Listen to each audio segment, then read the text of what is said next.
Hello HSC শিক্ষার্থী, কি অবস্থা তোমাদের? আশা করি তোমরা অনেক ভালো আছো।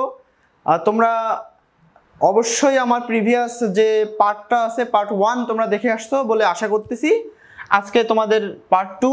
তোমাদের গত পার্টে আমি বলেছিলাম যে তোমরা হোমওয়ার্ক হিসাবে ডি মর্গানের দ্বিতীয় সূত্রটি সত্য সারণীর সাহায্যে প্রমাণ করবে। তো আশা করি যে তোমরা তোমাদের সেই হোমওয়ার্কটি করেছো।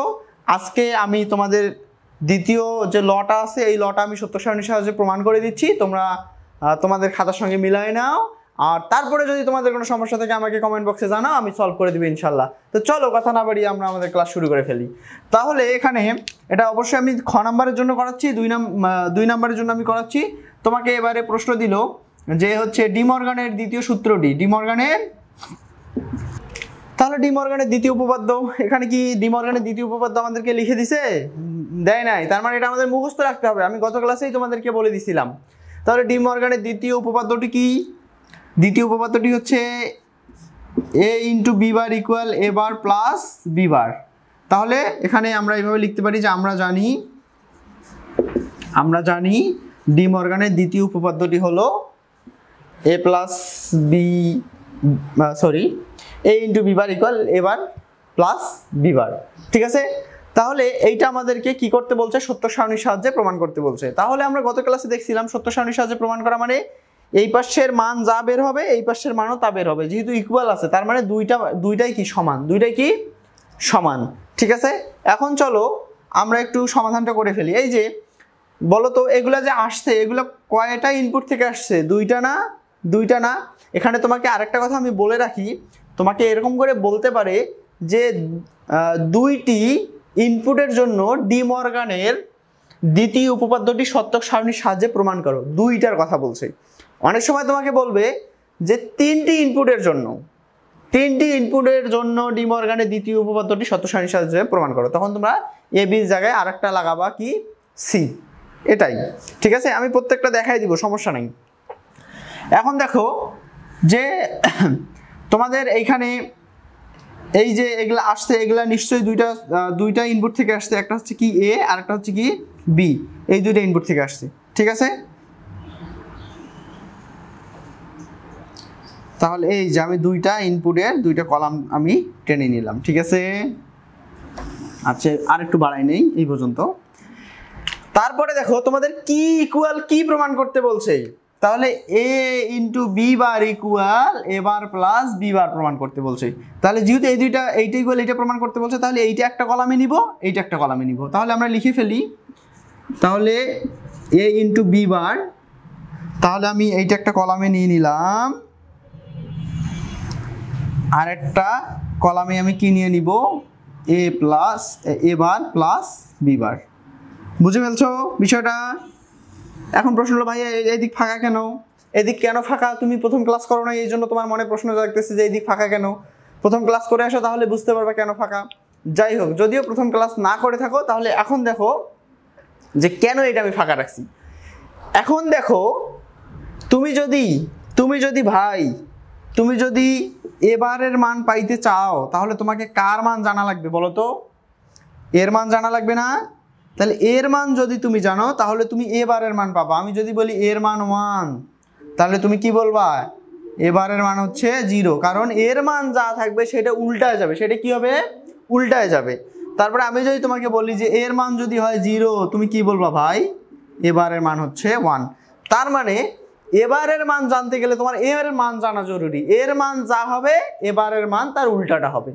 একইভাবে তুমি যদি এ বি বারের মান জানতে চাও, অবশ্যই তোমাকে কার মান জানা লাগবে ভাই? তোমাকে হচ্ছে এ বির মান জানা লাগবে। তুমি যদি এ বির মান না জানো তাহলে এ বি বারের মানও তুমি বের করতে পারবা না। বুঝছো?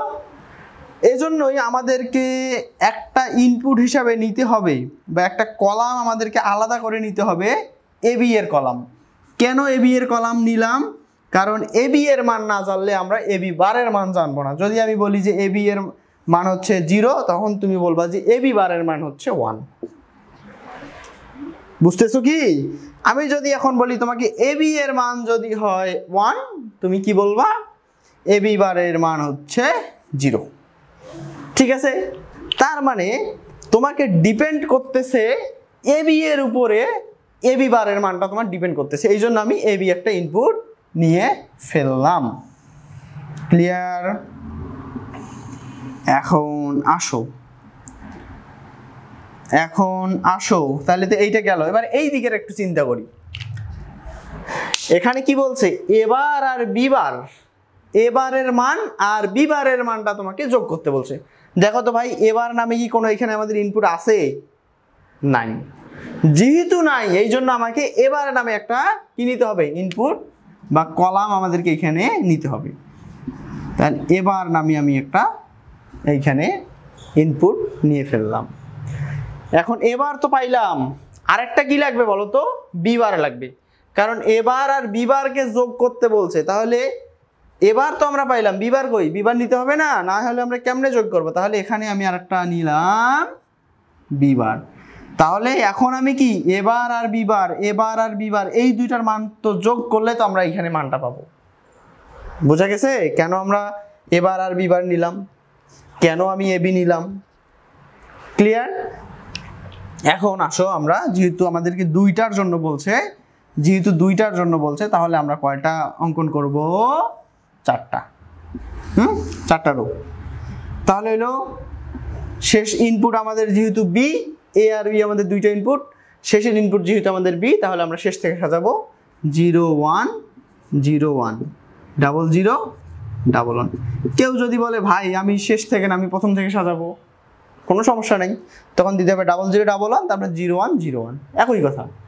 তবে শেষ থেকে সাজালে কি হয়, যখন 3টা ইনপুট থাকে দেখা যায় যে তখন আমাদের সুবিধা হয়। তোমার যেটা ভালো লাগে, তোমার যেভাবে ভালো লাগে তুমি সেইভাবে করো, কোনো সমস্যা নেই, ঠিক আছে? এখন দেখো এইখানে কি বলছে, এর যে মানটা আছে এই এর মানটাকে কি করতে হবে, উল্টাইতে হবে।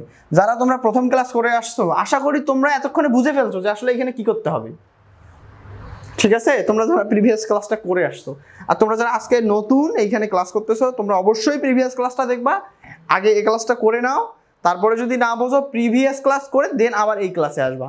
ক্লিয়ার? পার্ট 1টা করে আসবা, হ্যাঁ, এটা আমরা পার্ট 2 করাচ্ছি।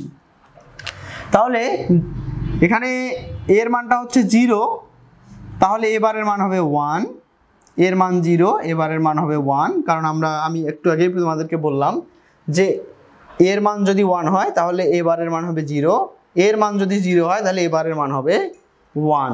ক্লিয়ার? বুঝতে পারছো? তারপরে দেখো, তারপরে হচ্ছে এর মান কত আছে, এর মান 1 আছে, তাহলে 0 হবে, এর মান 1 আছে, তাহলে কি হবে, 0। তারপরে বি বারের কথা চিন্তা করো, বির মান কত আছে, 0, তাহলে হবে 1 আছে, এটা হবে 0, এটা 0 আছে, এটা হবে 1, এটা 1 আছে, এটা হবে 0। ক্লিয়ার? তারপরে বলছে এ আর বির মানটা গুণ করতে বলছে, এ আর বির মানটা কি করতে বলছে, গুণ করতে বলছে। তাহলে গুণ করো, 0 0 গুণ করলে 0, 0 1 গুণ করলে 0, 0 1 1 0 গুণ করলেও 0, 0-এর সাথে যে কোনো কিছু গুণ করলে কি হয়, 0 হয়, শুধু 1 1 গুণ করলে 1 হয়। তারপরে দেখো এ বির মানটাকে আবার উল্টাই দিতে বলতেছে, তাহলে উল্টাই দিলে কি হবে, 1 1 1 0। এবারে দেখো আমাদের কি বলছে, এবার আর বিবারের মানটা কি করতে বলছে, যোগ করতে বলছে। তাহলে এবার আর বিবারের মান যোগ করো, 1 1 যোগ করলে 1, 1 0 যোগ করলে 1, 0 1 যোগ করলে 1, 0 0 যোগ করলে 0। তাহলে কি ইকুয়াল কি প্রমাণ করতে বলছে, এইটা ইকুয়াল এইটা প্রমাণ করতে বলছে। দেখো এইটারও মান যা, এইটার মান তা, অতএব আমাদের এটা প্রুভড। আশা করি তোমরা খুব ভালোভাবে বুঝতে পারছো। আমাদের সাথে থাকো, আরও অনেক কিছু শিখতে পারবা।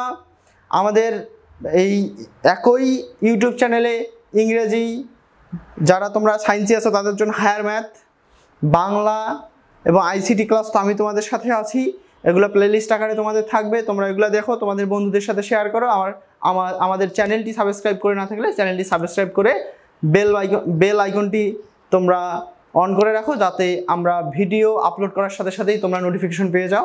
ভালো থাকো সবাই, শুভ হোক তোমাদের আগামীর দিনগুলো। আল্লাহ হাফেজ, আসসালামু আলাইকুম।